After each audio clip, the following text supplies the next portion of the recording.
जय श्री कृष्णा। महाभारत में धृतराष्ट्र की भूमिका बहुत ही अजब थी।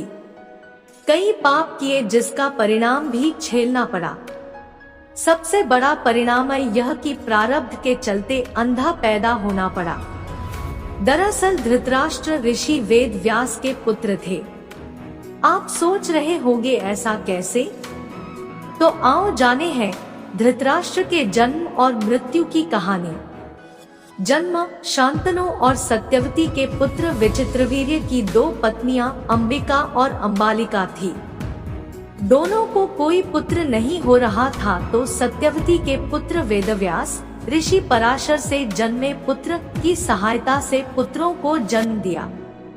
अंबिका से धृतराष्ट्र, अंबालिका से पांडु और दासी से विदुर का जन्म हुआ। यदि आप कृष्णा भक्त हैं तो इस वीडियो पर एक लाइक तो बनता है। चैनल को सब्सक्राइब करें और कमेंट में जय श्री कृष्णा लिख दीजिए। इससे आपकी इच्छा जरूर पूरी होगी।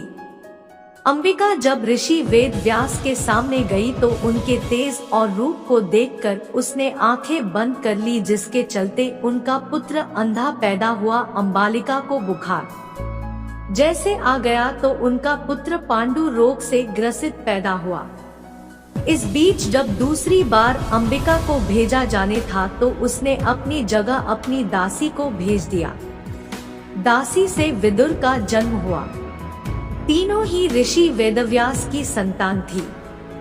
इन्हीं तीन पुत्रों में से एक धृतराष्ट्र के यहाँ जब कोई पुत्र नहीं हुआ तो वेदव्यास की कृपा से ही 99 पुत्र और एक पुत्री का जन्म हुआ।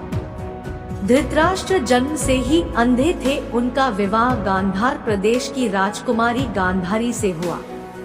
कहते हैं कि गांधारी का विवाह भीष्म ने जबरदस्ती धृतराष्ट्र से करवाकर उसके संपूर्ण परिवार को बंधक बनाकर रखा था। गांधारी के लिए यह सबसे दुखदायी बात थी।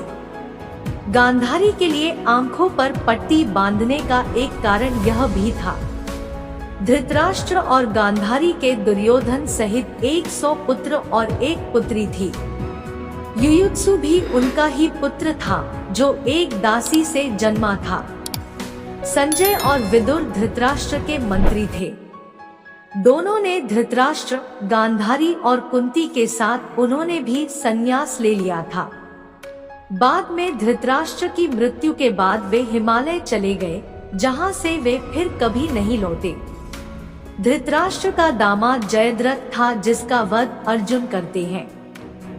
धृतराष्ट्र के अंधा होने के कारण राज्य के अयोग्य ठहरा और तब पांडु के प्रौढ़ होते ही पांडु को राज्य मिला। लेकिन पांडु एक श्राप के चलते राज्य छोड़कर अपनी पत्नी कुंती और माद्री के साथ जंगल चले गए, जहां उनकी मृत्यु हो गई।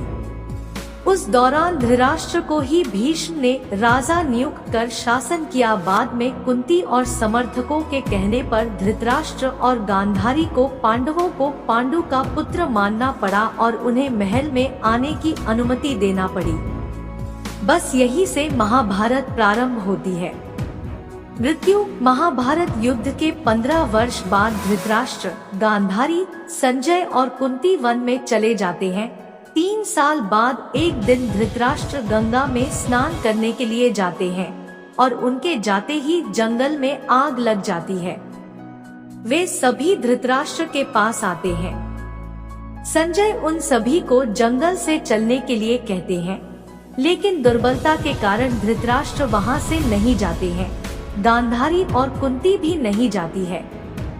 जब संजय अकेले ही उन्हें जंगल में छोड़ चले जाते हैं तब तीनों लोग आग में झुलसकर मर जाते हैं। संजय उन्हें छोड़कर हिमालय की ओर प्रस्थान करते हैं, जहां वे एक सन्यासी की तरह रहते हैं। बाद नारद मुनि युधिष्ठिर को यह दुखद समाचार देते हैं। युधिष्ठिर वहां जाकर उनकी आत्म शांति के लिए धार्मिक कार्य करते हैं। अगर आपको वीडियो अच्छी लगी तो वीडियो को लाइक करके कमेंट में जय श्री कृष्णा लिख दीजिए और यह भी बताइए कि आपने इस वीडियो से क्या सीखा और हमारे चैनल को सब्सक्राइब करना न भूलें, ताकि आप हमारी आने वाली कथाओं और वीडियो से जुड़े रह सकें। आपको मेरी तरफ से ढेरों बधाइयाँ।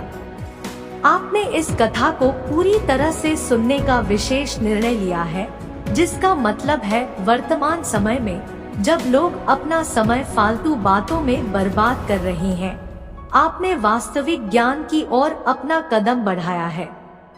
मैं आपका स्वागत करती हूँ उन विशेष 5% में जो सही दिशा में बढ़ रहे हैं और अपने जीवन को आगे बढ़ाने के लिए सच्चे ज्ञान की खोज में लगे हैं। धन्यवाद। जय श्री कृष्णा।